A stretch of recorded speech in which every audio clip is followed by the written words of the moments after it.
యేసుక్రీస్తు నామములో మీ అందరికీ వందనాలు. నా దేవుడు మిమ్మల్ని మీ కుటుంబాలను నిండారులుగా దీవించునుగాక. ఈరోజు ఒక వాక్యాన్ని చదువుకొని దేవుని మాటలు, ఆయన పిలుపు ఎలా ఉంటుందో కొన్ని మాటలు తెలుసుకుందాం.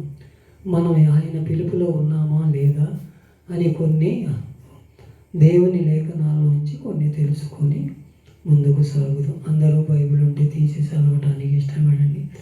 ఆదికాండము 12వ అధ్యాయము 1-2 వచనాలు నేను చదువుతున్నా. అందరూ కూడా చదవటానికి లేదా ఇని గ్రహింపు చేసుకోవడానికి మీ మనసును మీ ఆధీనంలో ఉంచుకొని దేవుని మాటలు వినాలని దేవుని సేవకుడుగా మీ అందరినీ కోరుకుంటున్నాను. ఆదికాండము 12వ అధ్యాయము 1-2 వచనాలు. యెహోవా, నీవు లేచి నీ దేశము నుండి, నీ బంధువుల యొద్ద నుండి, నీ తండ్రి ఇంటి నుండి బయలుదేరు, నేను నీకు చూపించు దేశమునకు వెళ్ళుము. 2వ వచనం. నిన్ను గొప్ప జనముగా చేసి నిన్ను ఆశీర్వదించి నీ నామము గొప్ప చేయుదును, నీవు ఆశీర్వాదకరంగా ఉండు అని చెబుతున్నాడు. అబ్రహాముని యెహోవా సెలవిస్తున్నాడు. అప్పటికే ఆయనకి 75 సంవత్సరాలు నిండిపోయిన వృద్ధుడిగా కనబడుతున్నాడు. ఆయనని లేచి వెళ్ళమంటున్నాడు. ఆయన పిలుపు అందుకొని బయలుదేరాడు. అదే మనమైతే వెళ్ళగలుగుతామా? అయ్యా, నాకు అక్కడ నొప్పిగా ఉంది, నాకు ఇన్ని సంవత్సరాలు వచ్చినాయి కదా, నేను ముసలోడిని అయిపోయాను, నాకన్నా ఎవరో లేరయ్యా, నీ పని చేయించుకుంటా కానీ మనం సాకులు చెప్తాం. మోషే గారు కూడా అలా సాకులు చెప్పిన వాడే కదా. అందరం కూడా సాకులు చెప్పేవారమే. అందరం కూడా నేను ఈ పని చేయలేనేమోనయ్యా, ఇంకెవరన్నా ఉన్నారేమో వాళ్ళకి అప్పచెప్పయ్యా అని ఆలోచనలో ఉండిపోతాం. అయినా 73 సంవత్సరాలు వచ్చినా కానీ ఆయన చూపించే దేశమునకు వెళ్ళాడు. ఆయన నామాన్ని గొప్ప చేసేవాడికి వెళ్ళాడు. అందుకే జనములకు తండ్రిగా మార్చబడ్డాడు. మనం ఆయన మాట వినాలి. ఆయన ఎక్కడ పంపిస్తే అక్కడికి వెళ్ళాలి. ఆయన చూపించే దేశమునకు వెళ్ళాలి. మనం వెళ్ళగలుగుతున్నామా? బయలుదేరు, నా నామమును నీవు ఉచ్చరించు, నా నామఘనతే నిన్ను వాడబడతానని ఆయన వాగ్దానం చేసి పంపించాడు. వాగ్దానం చేసిన దేవుడు నమ్మకమైన దేవుడు. మన పట్ల కార్యం చేయడానికి గొప్ప సూచక్రియలు మన మధ్య కనిపించడానికి ఆయన చేసి మనల్ని పంపించాడు. మనం అలా ఉండాలి. మన కుటుంబాలను మనల్ని కట్టుకోవాలి. ఆయన ఒక ప్రణాళికలో నన్ను పంపించాడు. ఉచితంగా ఏమీ పంపిలే ఆయన నిన్ను ఆశీర్వదిస్తాను, నిన్ను గొప్ప జనంగా చేస్తాను అంటున్నాడుగా. నీ కుటుంబం దీవించబడుతుంది అంటున్నాడుగా. ఆయన మనల్ని ఏమైనా ఉచితంగా పంపిస్తున్నాడా? వీళ్ళు వెళితే నాశనం అయిపోవాలని సాతానులాగా అంటున్నాడు. అలా అంటలేదు కదా దేవుడు. నిన్ను గొప్ప జనముగా చూడాలి. నిన్ను అన్ని జనాంగాల నుంచి నిన్ను ఏర్పరిచింది ఎందుకు? నా నామాన్ని గొప్ప చేయడానికి.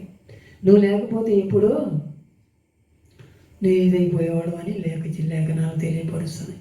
అలాంటి వారంగా ఉండాలని దేవుడు కోరుకుంటున్నాడు. మనం సాకులు చెప్పే వారంగా ఉండకూడదు. దేవుని నీతిని నెరవేర్చే వారంగా ఉండాలి.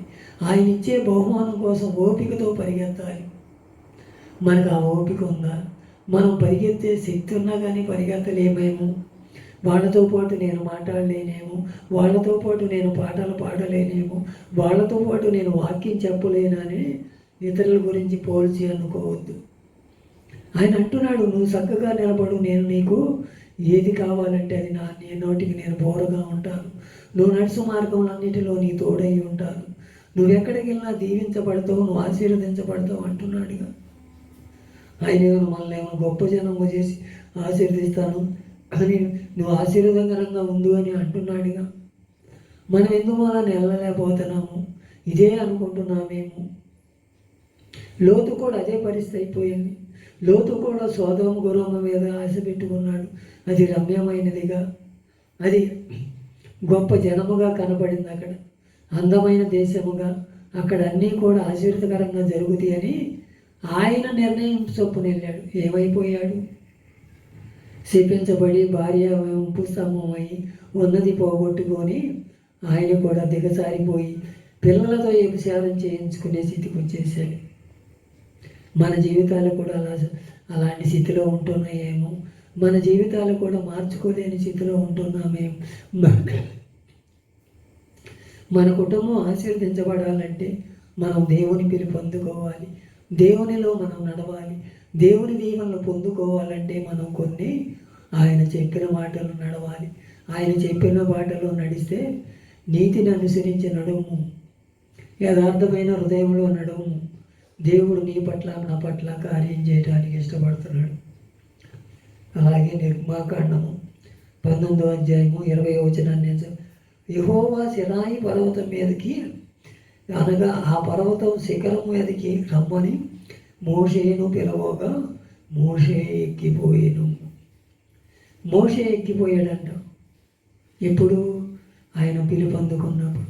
ఆయన కూడా ఒకప్పుడు అలాగే చెప్పిన వాడి, అయ్యా నాకన్న అందగాళ్ళు ఉన్నారయ్యా, నాకంత నా మాట్లాడటం రాదయ్యా, నన్ను నోటి మందు నత్తివాడినయ్యా, దేశంలో ఎంతోమంది ఉన్నారయ్యా, వారిని నువ్వు పట్టుకోయండు.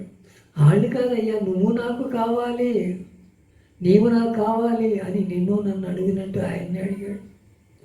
ఆయన పిలుపు అందుకొని ఎన్నో లక్షల మందికి ఐగుప్తులు వాళ్ళని విడిపించడానికి, ఇశ్రాయేలు ప్రజలను కాపాడుకుంటాక ఆయన బలమైన సాధనంగా వాడుకున్నాడు. నిన్ను నన్ను కూడా అలా వాడుకోవాలని ఆయన చెప్పిన చోటకు మనం వెళితే, ఆయన పిలుపులో ఉన్న రహస్యం మనం తెలుసుకుంటే మన జీవితాలు కట్టుకోవచ్చు. మన జీవితాలలో మార్పు కలగాలంట. ముందర మార్పు కలగాలి. ఆ మార్పు కలిగి జీవితం మనం రమ్యమైన వాటి కోసం ఎదురు చూడవసరం. ఆయన చిత్తంలో ఉంటే ఏదైనా మనకి ఇస్తాడు. ఆయన నాకు ఇది లేదంటే ఆయన నారు పోసిన వాడు నీరిపోయినా, మనల్ని జీవింపజేసిన వాడు మనం బతుకునేడా అని ఆయన మీద మనం ఆశ పెట్టుకొని ఆయన నామాన్ని గొప్ప చేసేవారు అనుకుంటే మనం దీవించబడతాం. మన కుటుంబాలు ఆశీర్వదించబడతాయి.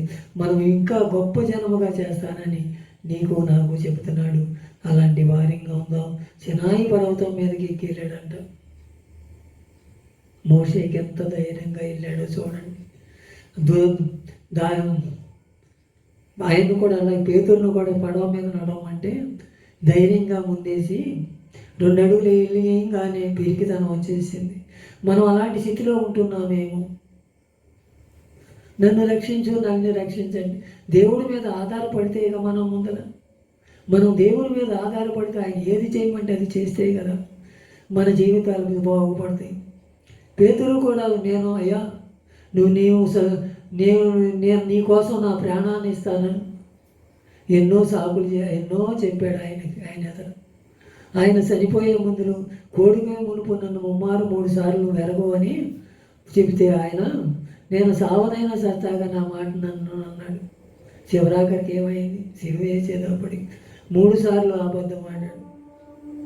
అప్పుడు పశ్చాత్తాపం కలిగి దేవుని ఎదుట మోకరించి, అయ్యా నేను చేసినది తప్పేనయ్యా అని ప్రాధేయపడితే మళ్ళీ బలమైన పాత్రగా సంఘం అనే రాయి మీద నిలబెట్టి ఆయన బలంగా వాడుకున్నాడు. మోషేను కూడా అలాగే వాడుకొని నిన్ను నన్ను కూడా అలా వాడుకోవాలని ఆశ కలిగి ఉంటున్నాడు. మనం ఆశ కలిగిన మనమే మన చేతులారా మనమే పాడు చేసుకుంటున్నామేమో. ఆయన చెప్పింది మనం చేయటిలా. ఏది కూడా ఆయన చెప్పింది మనం చేస్తే మన జీవితాలు బాగుపడతాయి. ఇక్కడ మనం ఏదో మేడలు కట్టాలని, మిద్దెలు కట్టాలని, కార్లు కొనాలని, ఇవన్నీ మనం ఇక్కడ సంపాదించుకోవాలని మనము అనుకోవసరం. నువ్వు తల్లి గర్భంలో నుంచి ఎలా వచ్చావో అలాగే వెళ్ళిపోతావు. ఇక్కడి నుంచి ఏమీ తీసుకురాలే, అక్కడి నుంచి ఏమి తీసుకురాలేవు, ఇక్కడి నుంచి ఏమి పట్టుకెళ్ళలేవు. మనం అలా ఉండాలి. దేవుని సన్నిధిలో కనిపెట్టుకొని, అయ్యా నేను ఎక్కడ పిలిస్తే అక్కడికి వస్తానయ్యా, నీ పిలుపులో రహస్యము నేను తెలుసుకోలేకపోయానయ్యా, ఇప్పుడు వరకు నన్ను క్షమించయ్యా, నీ చిత్తము నేను నెరవేరుతానయ్యా. మోషేను నువ్వు ఎక్కిరామన్నప్పుడు ఎక్కి వచ్చాడు.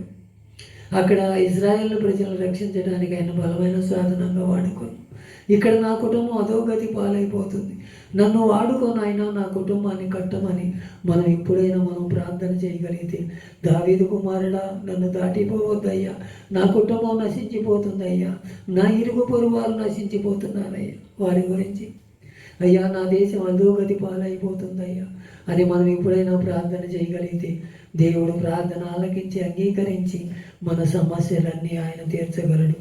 అలాగే సమూయేలు గ్రంథము 3వ అధ్యాయం 10వ వచనాన్ని నేను చదువుతున్నాను. తర్వాత యెహోవా ప్రత్యక్షమై నిలిచి ఆ రీతిగా సమూయేలు సమూయేలు అని పిలవగా, సమూయేలు నీ దాసుడు ఆలకించుచున్నాడు, ఆజ్ఞామేమనెను. ఇప్పుడు